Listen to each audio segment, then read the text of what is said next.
Bayangkan dalam sepi malam gelap, seorang remaja terduduk, menekuk wajah dan hanya mampu berbisik, "Ya Allah, tolonglah aku."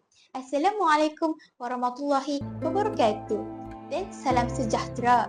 Nama saya Siti Damia Batisha binti Muhammad Syuhaimi.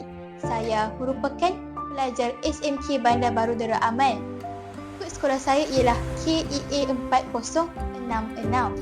Dan hari ini saya ingin berkongsi tentang sebuah buku yang benar-benar menyentuh hati saya dan membuka mata saya, iaitu buku yang bertajuk "Ya Allah, Tolonglah Aku".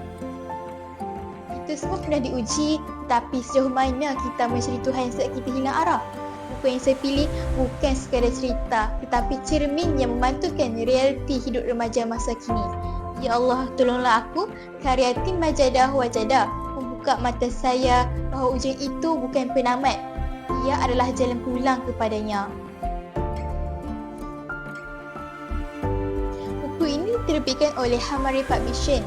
Perkara yang menjadikan buku ini istimewa ialah isi kandungannya yang padat dengan kisah benar, inspirasi dan muhasabah diri yang sangat mendalam, terutama sekali kepada remaja yang sedang mencari arah hidup. Buku ini mengangkat kisah-kisah kehidupan remaja yang berdepan dengan pelbagai ujian, daripada keluarga, tekanan rakan sebaya, kejatuhan akademik hingga hilangnya arah tujuan hidup. Namun, setiap kisah mempunyai satu titik perubahan, iaitu saat mereka kembali kepada Allah, saat mereka menjadi dalam hati, "Ya Allah, tolonglah aku." Setiap bab dalam buku ini bukan sahaja berkongsi cerita, malahan menyelitkan mesej penting, itu jangan pernah berputus asa dari rahmat Allah SWT. Yang paling menyentuh hati saya ialah bagaimana buku ini tidak menghakimi, tapi membimbing. Ia seperti suara lembut yang berkata, "Kau tidak keseorangan, Allah ada di sisi." Saya sendiri berasa seperti sedang berbicara dengan seorang sahabat yang baik, yang memahami, yang pernah jatuh dan kini bangkit bersama-sama.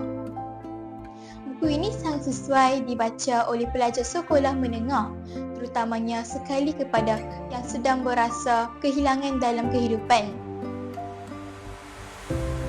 Setiap daripada kita pasti pernah mengeluh, "Kenapa aku yang diuji?" Tapi buku "Ya Allah, Tolonglah Aku" mengingatkan kita bahawa ujian itu bukan tanda Allah membenci, tapi bukti Allah masih peduli pada kita. Antara nilai murni yang saya dapat ketika baca buku ini adalah yang pertama, kebergantungan kepada Allah dalam setiap keadaan. Kedua, betapa pentingnya sokongan emosi dan rohani dalam kalangan remaja. Dan ketiga, iaitu akhir sekali, meyakini bahawa setiap masalah ada jalan keluar jika kita kembali kepada Pencipta. Jika anda pernah merasa kecewa, putus asa atau tidak tahu ke mana arah hidup anda, buku ini ialah sahabat terbaik anda. Buku ini bukan hanya memberi harapan, tapi juga membuka ruang untuk kita bermuhasabah dan memperbaiki diri. Buku ini tidak menjanjikan hidup tanpa tangisan, tapi mengajar kita bagaimana untuk tetap tersenyum di tengah air mata. Buku ini tidak memadakan kesedihan, tetapi menyuluh harapan di celah kegelapan.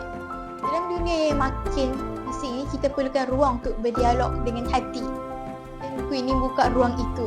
Buku ini mengajak kita untuk kembali bukan kepada manusia, tetapi kepada Pencipta, kepada Tuhan yang tidak pernah menolak kita walau sekalipun. Jadi, saya seru kepada semua, bacalah buku ini, fahami isinya dan hayati setiap kisahnya.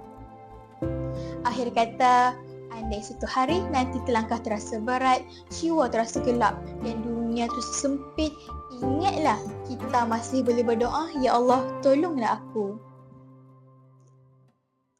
Harum sungguh bunga kemboja, bunga karangan cantik tersemat. Janganlah membaca kulit sahaja, telitilah kandungan sehingga tamat. Sekian daripada saya. Wabillahi taufiq wal hidayah. Wassalamualaikum warahmatullahi wabarakatuh.